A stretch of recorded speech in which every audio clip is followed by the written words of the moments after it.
Who is Gary Carney?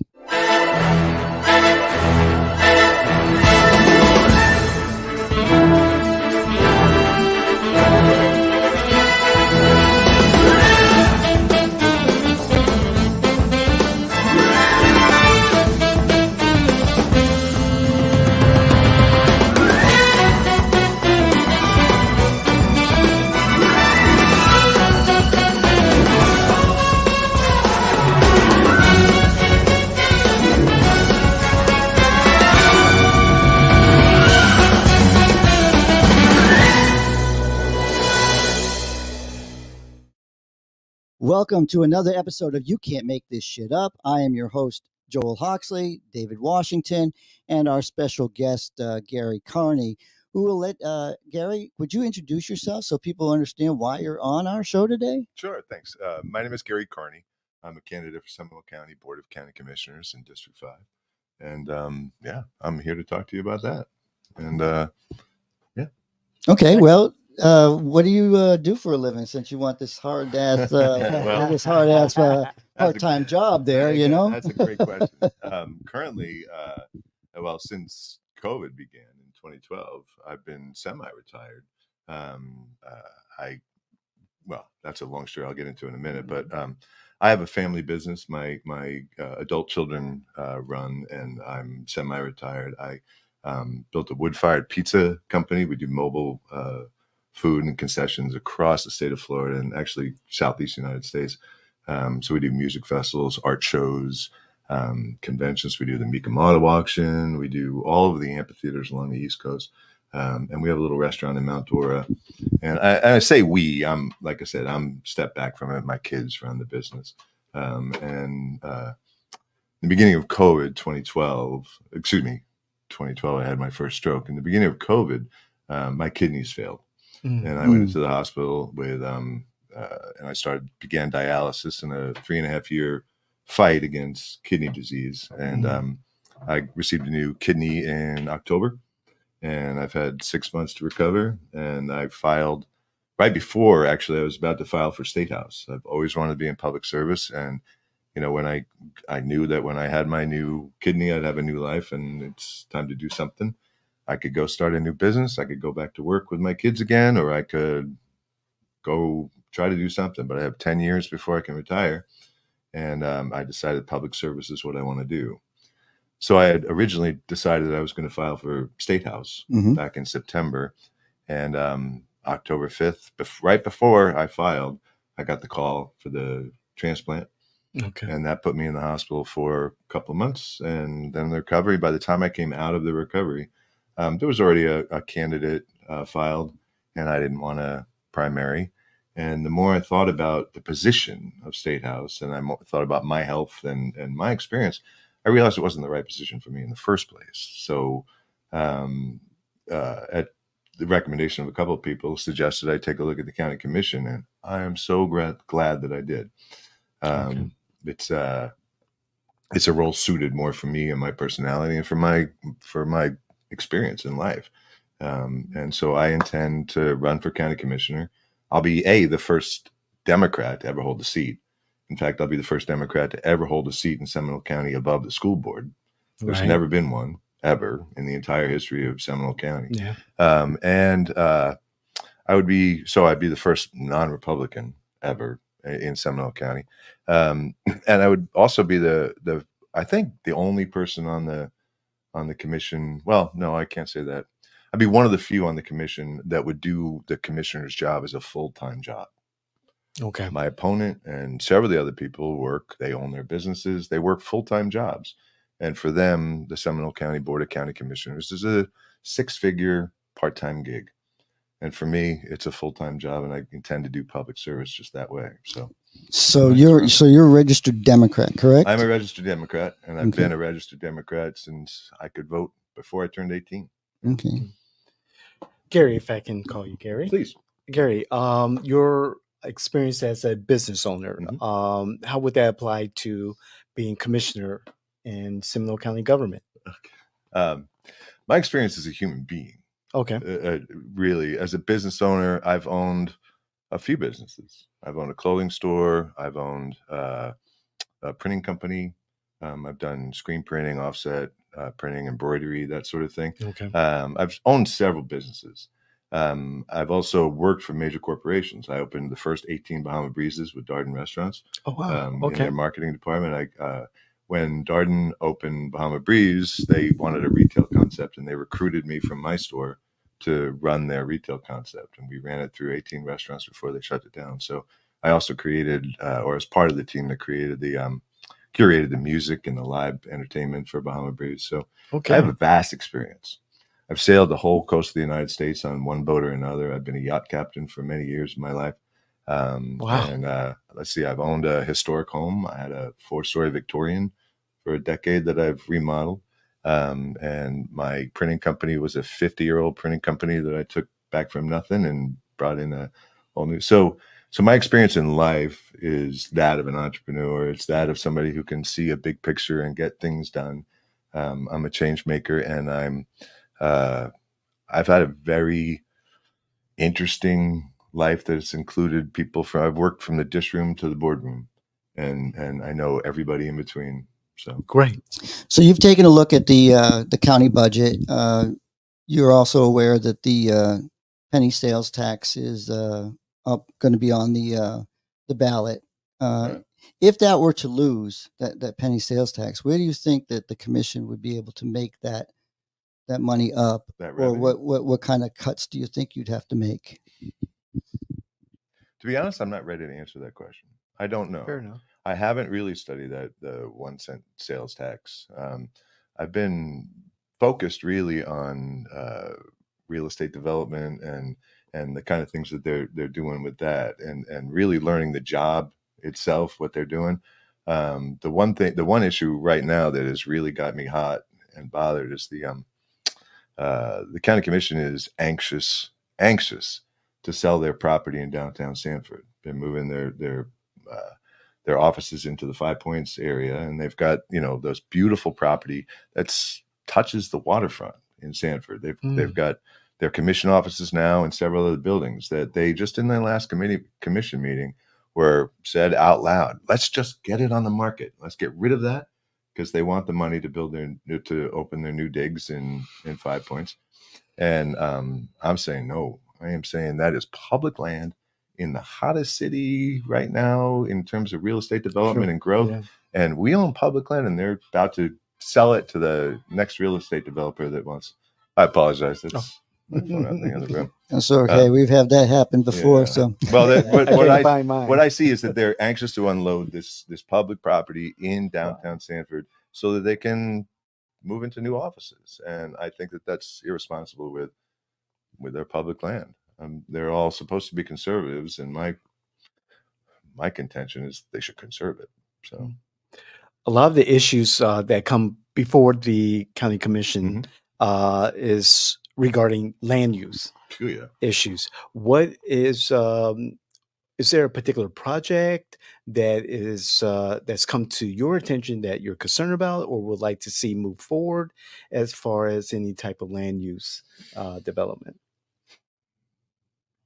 Specifically, I can't point to one specifically that is in Seminole County. Okay. I was recently involved with the whole the Save a Split Oak Forest initiative. Okay. And so on a regional basis, my opponent sits on the Central Florida Expressway Board, and the Central Florida Expressway Board is built up of appointees from around the Central Florida region. Yes. So of course it affects Seminole County, but one of the things that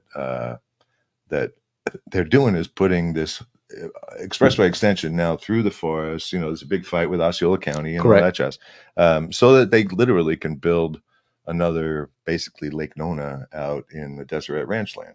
Correct. And I don't think we need to be buying or building public expressways, toll roads, so that real estate developers can develop their own property into massive cities that are going to need, going to need sewers and septic and all of the above from public works. And I think that we need to be investing our money in land that needs to be redeveloped, not new development. I am all for redevelopment as opposed to new And I'd like to see projects grow. I'd like to see our downtown urban areas grow up and not out. I'd like to see less urban sprawl. I'd like to see less need for personal vehicles and reduce our reliance on automobiles. And I think that, that's where we should be focused in terms of development, is our downtown urban areas. We need to, people can't afford to live anymore in Seminole County. Anybody in Sanford is working or is living, anybody working in Sanford is living in Volusia County because they can't afford to live here in Seminole County. Go ask anybody in Sanford where they live, and I'm telling you, they live over the bridge in Volusia. And then, people all over Seminole County and every city here have no place to live because they can't afford it. I mean, prices have gotten crazy, and we need to build inventory, and we need to build inventory in the places where people can access public transportation and access, get that last mile and can walk out of their apartment and get something to eat, or, get their groceries within a reasonable amount of distance. So, that's what I see. Don't you also believe that Orange County is actually working in Seminole County? So it's just Orange County is moving into Seminole County. Yes, exactly. Whether Seminole County likes it or not. Well, yeah, I mean, it's coming. So we have to plan for it. The problem is now we have 7 cities in the county. And Castleberry is well on its way to accepting these individuals in their. I live in Castleberry, and I know that other than making a walkable community, we've had Commissioner Mark Bush on the show and to talk about the new fire, the new police station and the what we're doing. We're actually accepting, this urban development that we're about to go through. Right. So I think we're on the border of Orange. So we're seeing the same thing you're seeing from in Sanford. So well, I'm saying it's a good thing.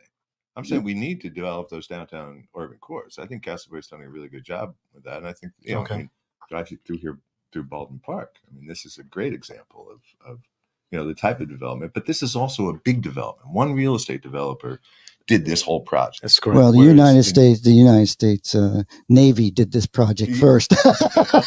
But you see what I'm saying? This was a giant planned development. Whereas like in Sanford, we need to be educating people on what they can do on their own property, because as private property owners own a single standing restaurant that comes and goes, changes hands all the time. They don't last. And they have a giant parking lot to feed this one little building in the middle. Whereas instead of having one building with maybe 2 or 3 businesses in it, with 2 or 3 apartments above it, or 3 or 4 apartments above it, and now this same landowner has several areas of rent structure coming in. There's 3 more or 4 more, 6 more places for people to live.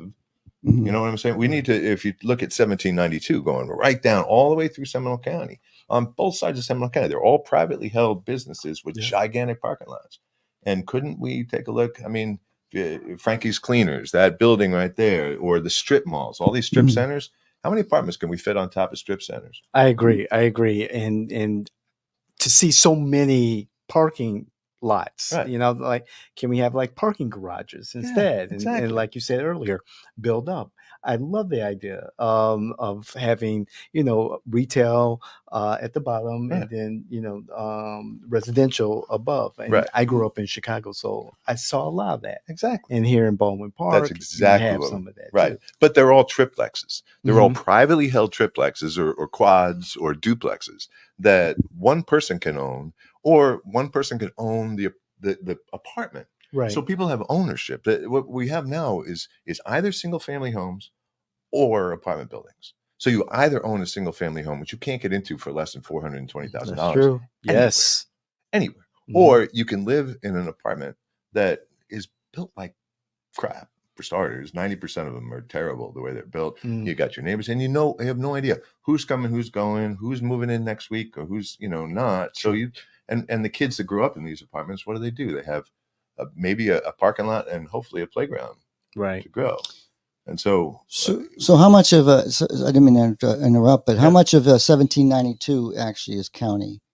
County covered, because you're going to you have a lot of these cities that actually control most of that. Like Castleberry has a portion of it. Maitland has a portion. Then you have Longwood trying to get their portion of 1792. So then Sanford gets its part. Right. So how much is the I'm not trying to suggest that I'm going to go into the county commission and make that happen. I mean, that's impossible. What I'm saying is that's the kind of thing that I would look for in our laws. Right. Number one, I don't even think it's legal to open up a triplex. You know, I mean, you'd have to really look at the zoning laws and to see what they allow. But that's the type of thing that, you know, I would work towards certainly getting to understand. And then, I mean, there's just a number of projects and the number of things going on. I mean, the Midway project with the drainage, and I just visited a community yesterday of really beautiful homes on the river that are just flooded flooded year after year after year. The infrastructure that needs to be, and that's a septic to sewer issue. You know, they're all on septic, and when it floods, it's, you know, sewage in the streets kind of thing. Right. And so there are towns all over, and that actually is outside of Sanford city limit. That's a county community. So there's all sorts of communities that need the basic infrastructure projects to be done. And you know, I don't think we focused enough on it, frankly. I mean, we look at the Midway project going on now. Finally, it's, you know, it's rolling. My question is, when they built that airport, didn't they know that water was going to flow into Midway? I believe they did. Wow. And now they're mitigating it finally. But my question is why? Why are the millionaire commissioners finally paying attention to relieving the water in Midway? Because they have real estate developer friends who know they can't develop that property until A, they own it, which they're working on, and B, because they don't need the flooding problems when they get it. That's what I believe is, I mean, the underlying bottom line for the reason they're taking care of that project finally. Gary, the seat that you're seeking to hold is held by an incumbent. And so I like to ask my clients and our guests, if they're facing an incumbent, what's the reason to fire them and hire you? Okay. Great answer. I have never met personally my opponent. By all accounts, she is a very, very effective leader. She is a person that is very much in control of herself and her message, and I think that she's skilled as an insurance agent in her business, whatever. She was born into the second largest privately held insurance company in the country. I don't hold that against her. Sure. I mean, she was privileged for sure. She's her company has been the insurance agent for the Seminole County for over 2 decades. Okay. She is the wife of I think it's Judicial Circuit Judge Hurt. Circuit Judge. Okay. A circuit judge in Seminole County. She works full time in her insurance business. Okay. Right. And she sits on the boards that she's appointed to through the commission, which is part of the job, CFX board and other boards. But she also, in that type of a lifestyle, has other boards she sits on. She has other obligations in her life. And I don't think that Seminole County needs to be paying her a 6-figure income for a part-time job, especially with the connections that she has. I think she's in the position because she's a wealthy Republican, and she's paid her dues within the party, and she's got the position because of her wealth and her position. And I don't think it's appropriate for the agent that has handled the county's insurance for 2 decades to now also be a county commissioner. I think she's a very talented person in business, and more power to her and her success in her business. But I think you should make a choice. If you're going to be in business, you step aside if you're going to take a public service position. And I don't think that any of my opponents have done that. Okay. So you take over, you win in November. What is Commissioner Gary Carney going to bring to the commission? Okay. The first thing is I'll bring some new insight. Okay. Like I said, I mean, I can't make it any clearer. The Board of County Commissioners in Seminole County for, well, at least 75 years. I mean, since there's 2 people that have won the county in history, Joe Biden in 2020 and Harry Truman in 1948. Right. Those are the only 2 who have ever carried Seminole County above the school board level. That's Democrats. That's Democrats, excuse me. Mm-hmm. So I've got a challenge in that. When I make the commission, I'll be one voice in five. Okay. So I'm not going to change the world, but I think I can add a new perspective. I think that I can add some transparency, and I can look under the covers where others won't, because they have loyalties. They have party loyalties, and they have their own, their own party to deal with, frankly. And that I hate to make this race about party, because it's the position is not a party position. The position should be a nonpartisan. It is a partisan. Oh, it is partisan. It is a partisan race, no doubt. But I don't believe it should be. The Okay. county commission is a local thing. That there's not many issues that really come down to a party line. It's more. I think that if there's a division, it's the have and have-nots. Okay. Is the real division Right. in the reality of the commission. So the things overall that I see the commission does is, number one, they're all about revenue. They're about revenue, and they're about efficiency. Everything that they do and every project they look at is about revenue and efficiency. Mm-hmm. And in public service, those two things are good, but that's not all. You have to understand that public transportation doesn't make money. Public transportation loses money. That's correct. But it is most valuable to the society as a whole that we have good public transportation, so people can earn a living. Right. And people can live where they earn, and they can, get to the things that we need. We have to have public transportation. It's too expensive, and it's too difficult for young people in this world to be able to afford a car and a cell phone and a house to live. And unless they're tripling and quadrupling up in these, into apartments, they can't live anywhere in Seminole County. So we have to have public transportation, and that costs money, and we have to spend that money. And the biggest problem with that is there's too many partners in the game. We need to. We have the Sunrail running right through Seminole County. Right. That runs 9 to 5. It's useless. Right. Right. So shouldn't that be number one? Shouldn't that be running until midnight at least? So you can go to a basketball game and come back, or you can go downtown to go to the Fringe Festival, or you can go to anything in downtown Orlando. We should be a part of downtown Orlando, but at this point, that's the whole point of Central Florida, is that we ought to be accessible. We ought to be able to jump on the Sunrail and get to the next transportation that'll take us to Sanford Orlando Airport, or it'll take us, down to the other. Yes. We ought to be able to jump on public transportation and drive to Universal, or ride to Universal and ride right past the Disney.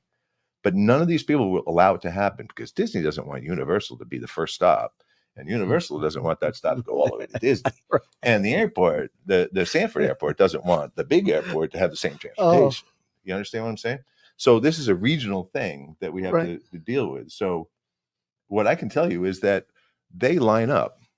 The commissioners that we have now, and always have, they line up behind what the party wants and what the controlling interest wants. There's fights occasionally. Yeah, I'm gonna stop that one right here, because there's no party loyalty with our commissioners. There's right? a very divided. Listen, I go to the Republican meetings, and I know that they have not only have they gone after the supervisor of elections, but they've had many interesting squabbles with Amy Lockhart. I don't know. I've never seen your opponent at a meeting. I know that DeLowry has been to meetings but never says a word.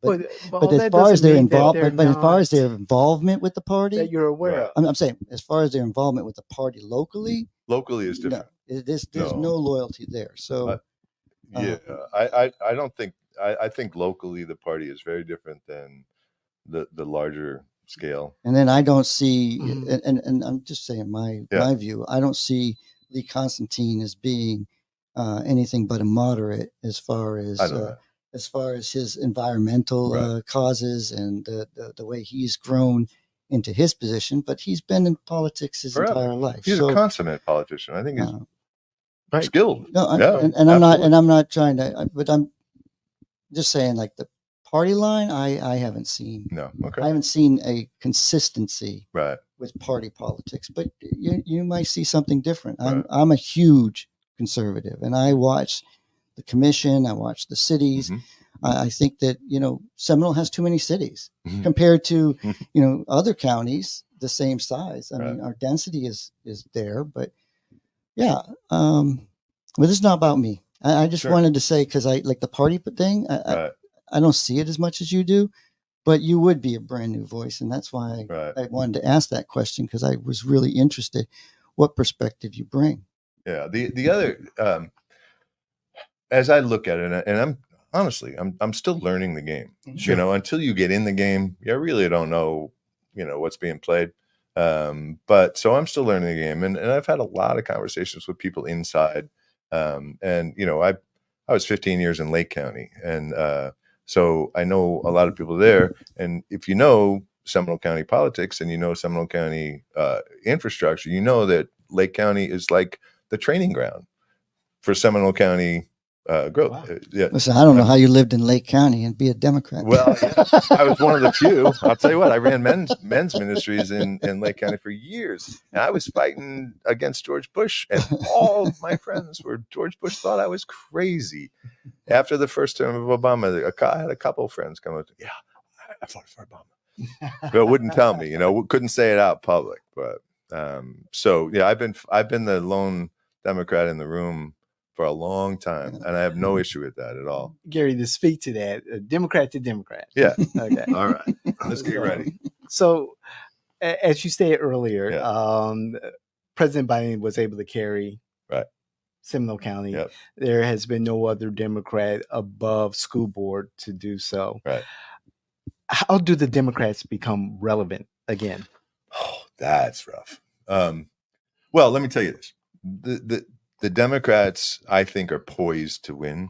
Sure. The Democrats, Nikki Fried has done an absolutely amazing job. Okay. With Danielle Hawk, I think is the girl's name.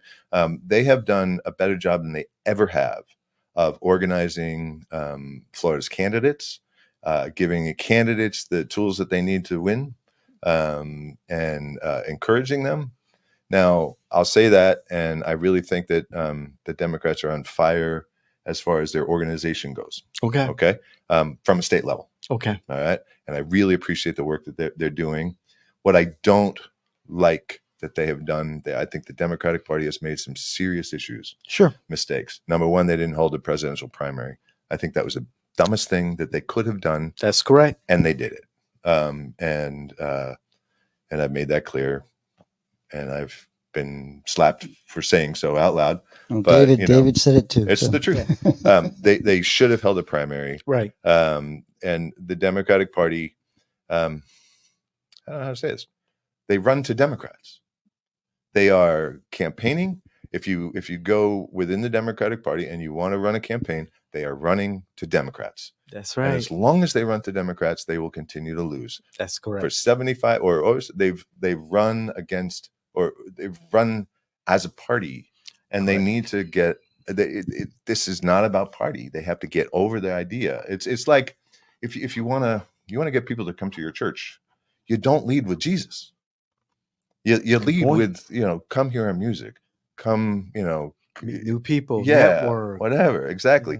And childcare, right? Come on. And listen, as far as the LGBT community and all of this, I'm going to probably put my foot in my mouth here. Say I have two lesbian sisters. Okay. I have been involved with the LGBT community since I was a child. Okay. I grew up I did musical theater. I did, my younger brother was a dancer. I came from an artistic family. I've always been comfortable with people of that persuasion, or whatever persuasion. People are people, and I don't care what you look like. It's what's inside. But the Democratic Party, I hate to say it, but they run on the fringe. They're not running on the moderate.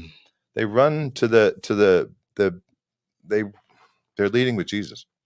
Yeah, they're so far to the left. They're so far to the left. Exactly. And they're running as a group so far to the left that the people, even center, don't even want to hear it anymore. Right. We're seeing more Hispanic, the Hispanic demographic that would typically answer to the call of the Democrats leave. We're seeing Black men leaving the party. And so we've been talking about this for a while.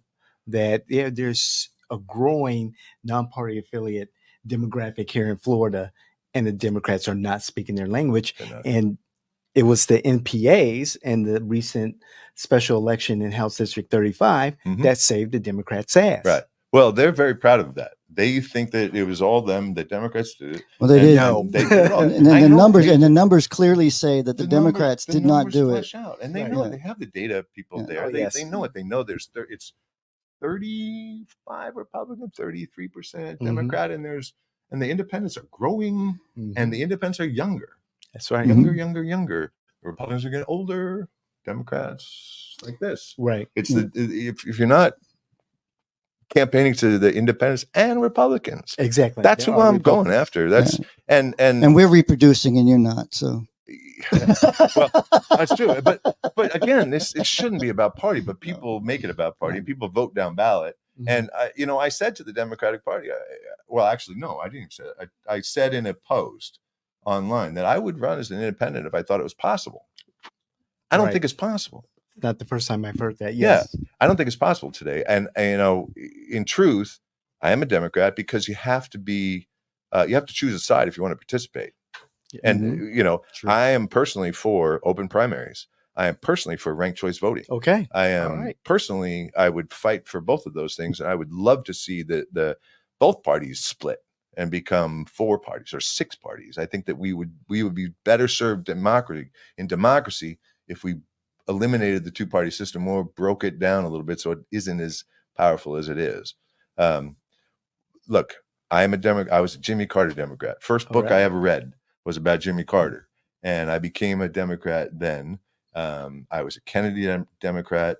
He obviously died before I was born, but I've sailed with Kennedys. I've sailed in that community. I've lived in that community in New England. I'm so familiar with these people. I've raced the Fagawi race. I've done the Hyannisport to Nantucket. I've been involved in this community. I know these people personally, and I'm telling you, I'm a Kennedy Democrat. I am and I'll probably get nailed for this one, but speak freely. I don't think RFK Jr. is as crazy as people think he is. No, he's not. And I think that we need to talk about that. So I don't know the story about the worm and eating his brain. Right. And the stories about him are really trying to take him out. They're trying to take him out. They're trying to. This is the party politics. This is party politics. So this is what look at the shit they're saying about him in public. 10 years ago, and then go talk to the man or go listen to the man what he really has to say. Right. And he ain't as crazy as they're making him out. They're afraid of him, and that's why they are afraid of him because he takes away from the vote. But yeah, exactly. But that's a whole nother topic that county commission has nothing to do with. No, but see, that's the thing. Stay away from it. Right. The questions always seem to come to that when you start talking to constituents or you start talking to voters, and the first thing they want to know is, do you support Biden or are you a Democrat? It's like the same questions, and you're like, I'm running for county commission. Can you understand what that does? Right. But one of the things is we try to educate here. Right. And I don't know if we get a chance to talk about this when we were talking about the show. How are you going to get them to vote the bottom of the ticket up? Because if you know who the person on the bottom of the ticket is, you're a smart voter. You're the guy I want voting. Yeah, I think so as well. How are you going to get those people out there and say, this is the most important race? Who cares about Biden? Right. Who cares about Trump? Well, how do you get them to vote for you? I don't know. And so I've tried to look at this thing from, well, the Democrats have their strategy, and they've shown their plan. They knock on doors and they do their thing, and it's all good stuff. And in some cases they win. Obviously in Orlando they have a much better success rate than they do out here, and I think that's going to move this way over time. But right now I think so. What I've been doing is I've been spending my time at bars and restaurants. All right. I've been singing karaoke whenever I get the opportunity because people will come and talk to me after I sing a little bit, and then I can tell them who I am.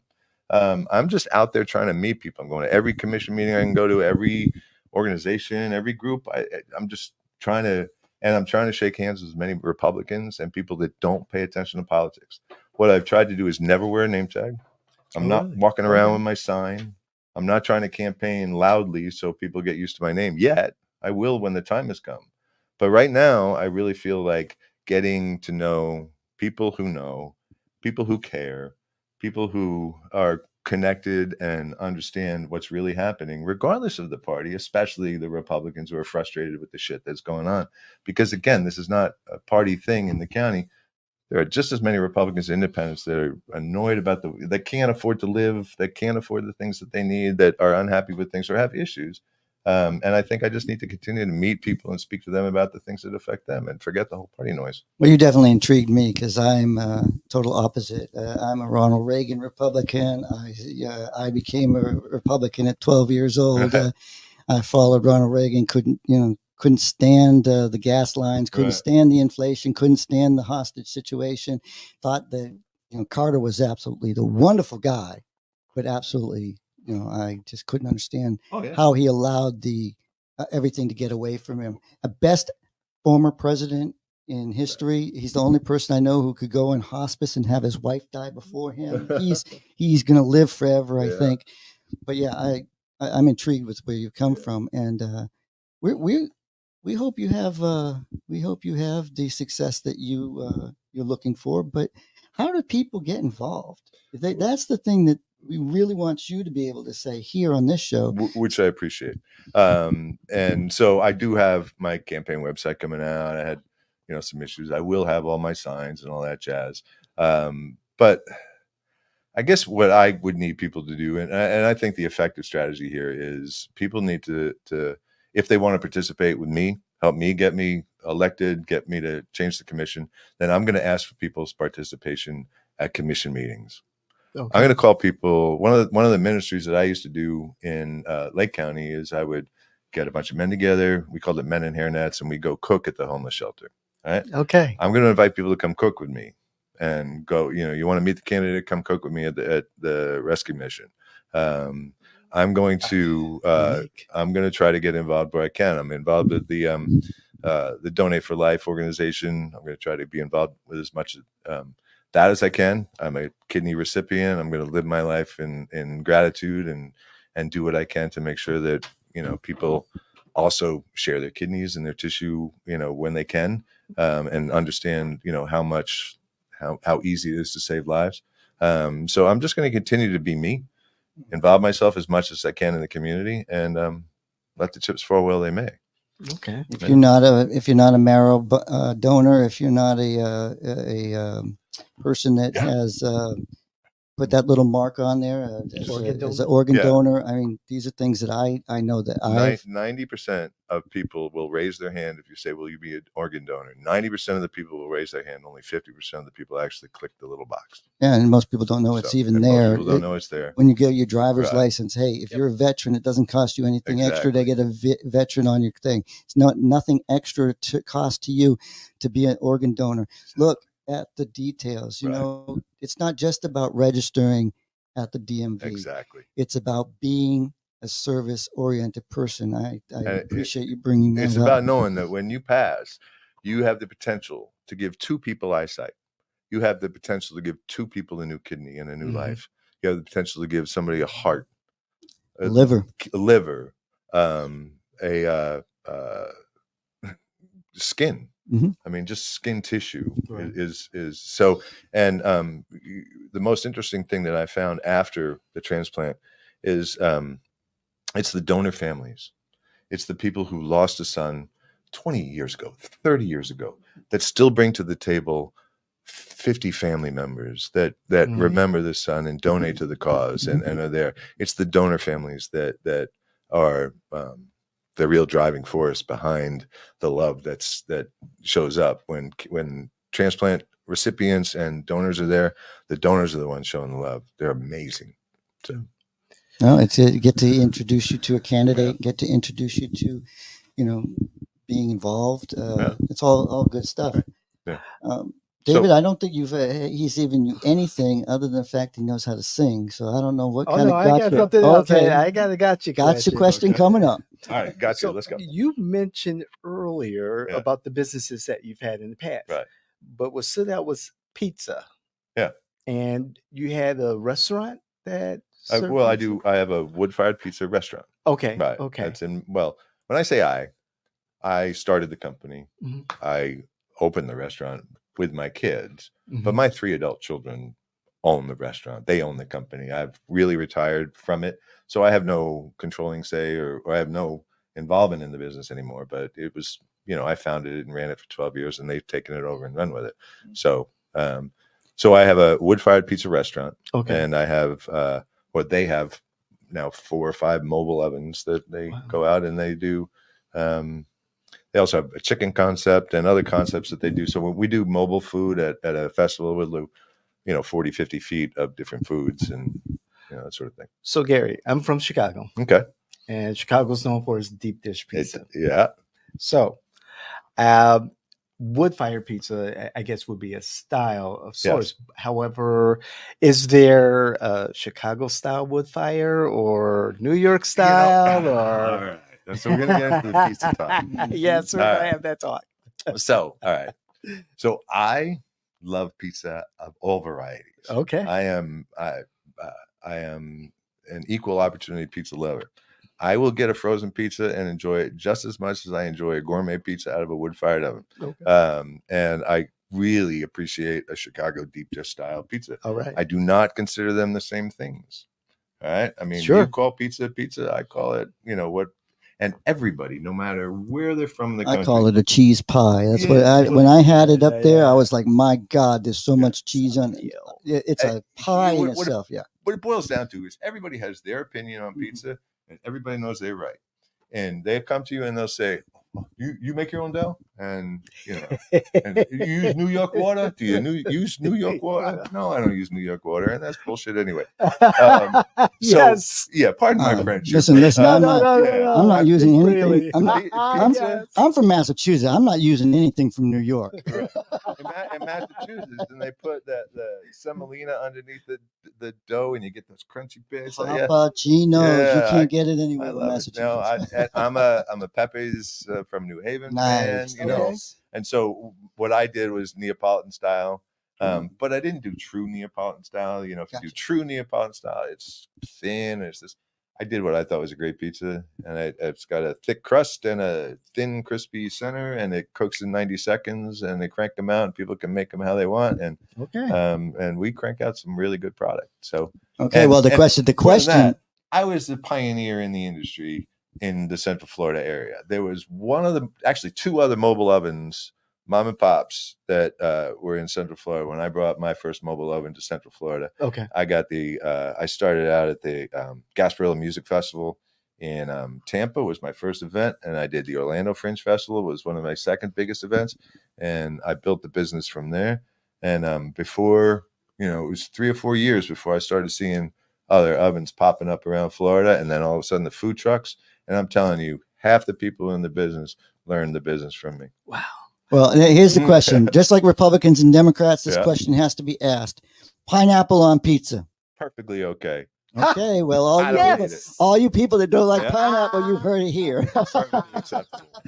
Will your family have their pizza truck at the Fringe Festival this year? No, they won't. No. They stopped doing after COVID. The Fringe shut down a year or 2, I guess, or a year. No, it's a function of growth. We outgrew it. I hate to say it, and I wish that they still did it personally. I wish that we had an oven that could be there for the week, and I even said I would ban it if they could, but they got to go with the businesses, and that's sure. And they need employees. The Fringe Festival is a marathon. You're open for 10 days, and it's just not a good festival for their business model anymore. Okay. So it was great for me for a decade. Sure. But this year I get to go for the first time as a patron and not a vendor. So hopefully I'll see you there. Yeah. Excellent. Great. So if you're interested in the Seminole County race for county commissioner in District 5, Gary is your Democrat candidate. He'll be on the November ballot. There's no primary for him as of now. Qualifying hasn't completed. So if you're a Democrat planning on running against him, watch this show so you know that what he stands for. Hey, look, Facebook. Yeah, actually, I made my Facebook public so anybody can check it out. So and I didn't edit it. It is who I am. Okay, so Facebook, it's open. Let look him up. That's right. And his website's coming out. GaryCarney.com. GaryCarney.com, and just get involved. If you have any interest in knocking on doors or going to county commission meetings. When are those meetings? Yeah. The county commission meets every other week on Tuesday, or twice a month, the second and fourth Tuesday of the month, I believe. And if you don't remember, you can get that on the county website. Yeah. And I'll see you around Seminole. Okay. Like, share, make sure you send this message when you see it forward if you support Gary. Thank you, Gary. Thank we really you. appreciate it. I appreciate it. Thank you, guys.